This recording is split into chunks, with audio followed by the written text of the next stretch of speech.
Oke, coba bayangkan skenario ini deh. Ada departemen yang softwarenya, wah sering banget macet.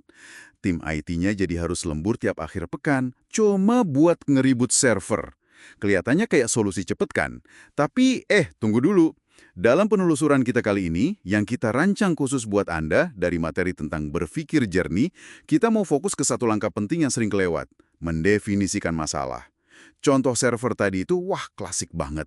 Kenapa langkah ini seperti yang dibahas di bagian 4.1 materi Anda itu ya? Kenapa fundamental banget sih?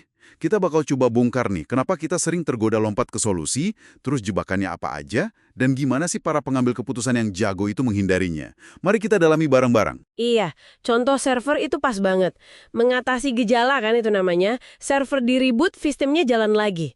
Tapi ya itu, biayanya mahal, lembur terus, masalah inti di softwarenya nggak kesentuh sama sekali. Materi yang Anda kasih itu menyoroti ini sebagai ya kecenderungan umum lah. Kita tuh seringkali lebih nyaman ngerjain sesuatu, nyelesain sesuatu gitu kan. Daripada berhenti sebentar buat bener-bener, paham apa sih inti masalahnya? Jadi ini kayak ada bias buat buru-buru bertindak gitu ya? Mungkin ada tekanan juga, misalnya pas rapat gitu, biar cepat usul solusi, biar kelihatan kontributif. Rasanya kayak, udah ayo beresin aja apa aja deh masalahnya. Tepat sekali gini. Mendefinisikan masalah itu butuh usaha lebih kan? Ada ketidakpastian di situ, mungkin informasinya kurang, sudut pandangnya bisa beda-beda. Jadi ya lebih gampang dan seringkali lebih memuaskan secara sosial gitu untuk langsung mademin apinya aja. Akibatnya ya seperti yang bisa Anda bayangkan, kita bisa buang banyak waktu, energi, sumber daya buat benerin masalah yang salah. Atau ya cuma nambal sulam gejalanya terus-terusan. Padahal ya itu sumber apinya masih nyala. Nah, di sini nih letak kuncinya kan. Cara kita melihat atau mendefinisikan masalah itu sendiri, itu bakal nentuin banget arah solusi yang kepikiran sama kita.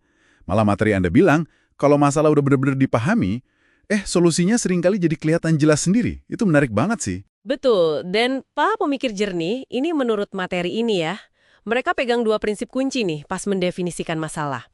Pertama, ambil tanggung jawab penuh. Maksudnya, jangan biarkan orang lain, entah atasan, kolega, siapapun, yang nentuin masalahnya buat Anda. Anda sendiri yang harus usaha, ngerjain PR-nya lah, biar paham betul secara mendalam. Ini juga artinya hindari pakai jargon atau istilah-istilah klise yang malah bikin kabur inti masalahnya.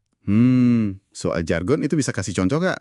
Kadang kita nggak sadar loh pakainya. Tentu, misalnya nih, daripada bilang targetnya meningkatkan sinergi lintas fungsional untuk optimalisasi throughput, wah, pusing kan? Mungkin masalah sebenarnya lebih simpel dan konkret. Tim sales sama tim produksi itu jarang ngobrol, jadinya stok sering nggak cocok sama pesanan. Bahasa yang lugas, yang to the point, itu bantu kita lihat masalah apa adanya. Oke. Itu jelas banget. Jadi prinsip pertama, ambil alih definisinya, pakai bahasa lugas. Terus prinsip kedua apa? Prinsip kedua, identifikasi akar penyebabnya. Jangan cepet puas cuma nanganin yang kelihatan di permukaan aja. Ini kayak dokter lah, nggak cuma kasih obat penurun demam, tapi nyari tahu infeksinya apa sih yang bikin demam. Balik ke contoh server tadi, ngeribut itu ya obat demamnya. Kalau benerin bug di softwarenya, nah itu baru ngatasin infeksinya. Mungkin memang butuh waktu lebih lama, lebih menyakitkan, pinjam istilah dari sumber Anda, tapi ya cuma itu caranya biar masalah nggak balik lagi. Gampang diomongin ya, tapi sumber Anda juga ngakuin kan, ini seringkali menyakitkan atau susah dilakukan di lapangan. Kenapa sih kok susah banget fokus ke akar masalah? Apa cuma karena butuh waktu lebih aja? Waktu jelas satu faktor, tapi sering juga karena ya itu, nggak nyaman. Ngakuin akar masalah itu bisa jadi artinya ngakuin ada salah desain atau prosesnya keliru, atau mungkin masalah kompetensi. Itu kan bisa jadi obrolan yang sulit ya. Jadi lebih gampang nyalahin gejala atau faktor luar. Terus menghadapi ketidakpastian pas gali akar masalah juga nggak nyaman buat banyak orang. Tapi ya itu, pemahaman mendalam inilah kuncinya buat solusi yang benar-benar efektif dan awet. Wah, ini jadi refleksi menarik buat Anda yang dengerin nih.